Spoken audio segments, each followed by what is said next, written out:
Alysa Liu gave up figure skating when she was 16. Not because she was hurt, not because she didn't succeed, and not because the sport rejected her. Having already been the youngest national champion in American figure skating history, she left at the height of her success, posting on Instagram that she was happy with her profession and moving on with her life.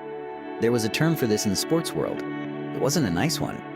She won a gold medal and stepped on the Olympic podium in Milan 3 years later. That isn't a tale of salvation.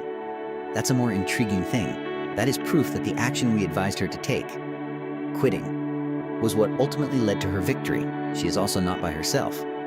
I saw 3 distinct competitors at these Winter Olympics defy the conventional formula for success in 3 different ways.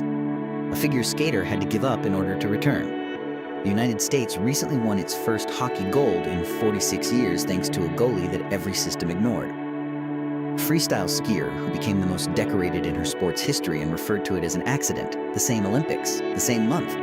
You were informed in 3 distinct ways that the rules you were given were incorrect. I want to discuss that today. I'll begin with what the playbook actually states, because before we dissect it, it's important to give it a distinct name. This is the general structure of the playbook, which the majority of us learned without ever being given a copy. Early specialization, lane selection, perseverance, outworking everyone, and sacrificing the rest are all important. It sounds like self-control. It sounds serious. There is so much partial truth in it that no one ever bothered to check the incorrect bits. The incorrect portions are important. I've been researching human performance for a long time. Not just careers in sports or the arts, but the entire spectrum of how people become exceptionally talented. And I repeatedly discovered that those who succeeded in reaching the top seldom took the route we advised. They started late, took detours, quit, and were disregarded. In many instances, the diversion was the goal. Not because of the way, but rather because of it. These 3 Milanese athletes are not anomalies. These are case studies, and if you examine them closely, I believe they will make you reevaluate your own presumptions. I'll start by discussing Alysa Liu. Because handling her tail needs to be done with extreme caution. At the age of 13, she became the youngest women's national champion in U.S. figure skating history. It appeared to be a clear way. The future appeared to be sketched out. Classic trajectory of a prodigy. She had burnt out by 2022. The sport had overtaken her with rigorous training regimens, heavy public expectations, and no control over her own time or job choices. She admitted that skating had practically consumed her entire life. Nothing else could fit in there. The passion and the real reason she had begun silently vanished somewhere in that compression. She resigned as a result. And the act of quitting itself is not what impresses me about this particular time. It's its lucidity. She was aware of her kill criteria. She was able to explain precisely what had gone wrong. The lack of identity outside of sports, exhaustion, and loss of autonomy. The goalposts were not moved by her. 1 more year was not something she told herself. She took action in response to the circumstances she had already determined to be unbearable. That isn't a sign of weakness. In the face of strong social pressure to make the other choice, that is exceptionally clear-eyed decision-making. She went skiing a few years later. The sensation of speed appealed to her. She recalled the sensation of moving on ice just for fun. She made the decision to resume skating, but only under her own conditions. She started taking days off. She claimed that because she trained more strategically, she wasn't exhausted by the end of the week. Before asking the sport for anything in return, she mended her connection with it. She won gold at the Olympics in February. The quit was not the interruption of her development. It included the quit. I'll now discuss Connor Hellebuyck since his tale is unique and important. The same conclusion was reached at every stage of the system, including junior leagues, development initiatives, and college recruitment. Inadequate. In his draft year, he was not included among the top 35 goalies in North America. There was only 1 college offer for him. Software that nearly missed him found him by chance. This is not the profile of a winner, the system observed, glancing at Connor Hellebuyck with all of its checkpoints, rankings, and pipelines. He was awarded the Vezina Trophy for being the NHL's finest goalie. The United States won its first hockey gold medal under his leadership in 46 years. It's clear what transpired between the Olympic champion and the underappreciated child. The development of the baker is slow. It is what occurs when a person is allowed to truly develop rather than being put on a fast track, accelerated past the developmental phases, or forced to perform at a level their talents haven't yet reached. Unintentionally, the system's rejection of him was a gift. It meant that he had to develop at the rate that real growth demands. In this regard, he is not unique. Research on top performers in a variety of fields regularly demonstrates that late developers, those who weren't recognized as extraordinary early on and weren't optimized for performance before they fully understood what they were building, often end up at the top not because of their late start, but rather because of it. Early optimization. It's a software engineering notion that explains what happens when a design gets locked in and perfected before you fully grasp what you should be constructing. The options that would have been most beneficial are frequently closed off by the decisions that appear efficient at first. Connor Hellebuiten was not at his best. He was allowed to grow, and he did. The most decorated freestyle skier in Olympic history is Alysa Liu. More medals than any athlete in history, male or female. Skiing freestyle was an accident. Her sport was meant to be running. She ran. Her physical foundation, endurance, body control, range of athletic movement all transferred in unexpected ways when she stumbled into freestyle skiing. She was not an expert. She unintentionally accumulated range, which turned out to be precisely what it takes to win 3 events in one Olympics. She keeps a journal as well.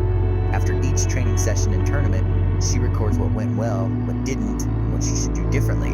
She's not merely gaining experience, she is consciously turning it into education. Surgical teams of all places have conducted studies on this.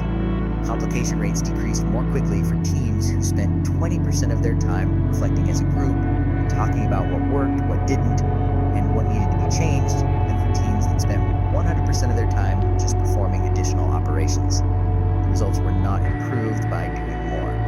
Better results were obtained by doing less but carefully considering what the doing showed. Alysa Liu is intentionally acting in this way. She's training more intelligently in addition to harder. And rather of following a well-thought-out path, she discovered the sport that would make her exceptional through an accident that a less inquisitive, less flexible person would have avoided. I'd like to share one more tale from these Olympics. It was a failure rather than a victory. Because in my opinion, it significantly completes the picture. The quad god is Ilia Malinin. He is currently the world's most technically proficient figure skater. It had been 2 years since he had lost a competition.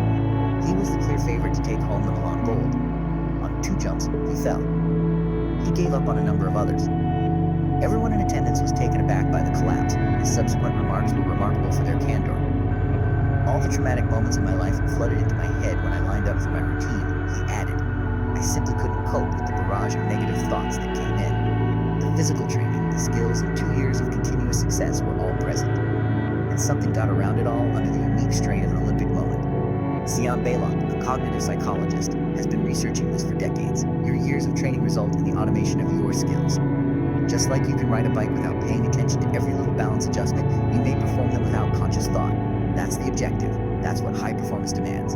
However, anxiety can bring such automatic abilities back into conscious awareness when stress levels rise. And you de-automate it the instant you begin to consider how to perform the task you already know how to perform. You sabotage exactly what you put so much effort into creating. Ilia Malinin's lack of skill did not prevent him from winning. His conscious mind entered a process that was operating flawlessly without it, which is why he lost. The competitor with the best technical skills lost. And a 20-year-old who claimed she didn't skate every day and took rest seriously, who had taken years off, and who had reestablished her relationship with the sport on her own terms, won. That isn't irony, that's information. What can we infer from the pattern? That question has been on my mind since Milan. It tells us this, I believe. The typical playbook conflates the outward manifestations of greatness with the real circumstances that lead to it. It observes that the champion trains for 6 hours every day and comes to the conclusion that champions are produced by 6 hours of daily training. It concludes that specialization is the way to go after witnessing the specialist triumph. It doesn't inquire as to whether the excellence was shaped by the training or if the training produced the perfection. The quit that came before the return goes unnoticed. The athlete who was rejected by the system but improved as a result is not taken into consideration. There is no race in development. It sounds like an easy phrase. It is very hard to genuinely believe in a culture that views early success as the main indicator of future potential and views any departure from the norm as a sign of failure. Alysa Liu resigned. It was deemed a failure by the system. It marked the start of the next stage of her development. Connor Hellebuiten went unnoticed. It wasn't good enough, according to the system. It unintentionally provided him the necessary developmental runway. Alysa Liu was a runner who ended up in the wrong sport, would have been referred to as inefficient by the system. She became unbeatable as a result of her cross-training. Rarely did those at the top take the route we advised. I want to leave you with this. The majority of us are using a playbook that we never selected. It was given to us early on. Specialiste, don't give up, outwork everyone, stay the course. It has enough truth in it. We can continue to adhere to it even in the face of contradicting data. I'm not saying that perseverance is unimportant. I'm not saying that perseverance is unimportant. I contend that grit is not the same as tenacity applied to the wrong thing in the wrong way for the wrong reasons, such as grinding in a path you no longer believe in, because giving up feels like failure. It's only motion, and a lot of effort alone won't make motion in the incorrect direction successful. This is the question that is worth posing, and I mean this not as a rhetorical device, but as a sincere invitation. Is there a particular aspect of your own route that you are sticking with because you firmly believe in it, or because you feel like you might lose it if you left? Is there a difference between where you are and where you could be because of the difference between what you truly desire and what you haven't given yourself permission to pursue? I don't have your response. However, I believe Alysa Liu might. If this type of analysis is what you're looking for, then the studies, trends, and anecdotes that reveal something genuine about how individuals grow should be subscribed to and shared with someone you believe is headed in the wrong direction. And let me know what you think. What did you give up that proved to be the right decision? I'm curious. I've read them all.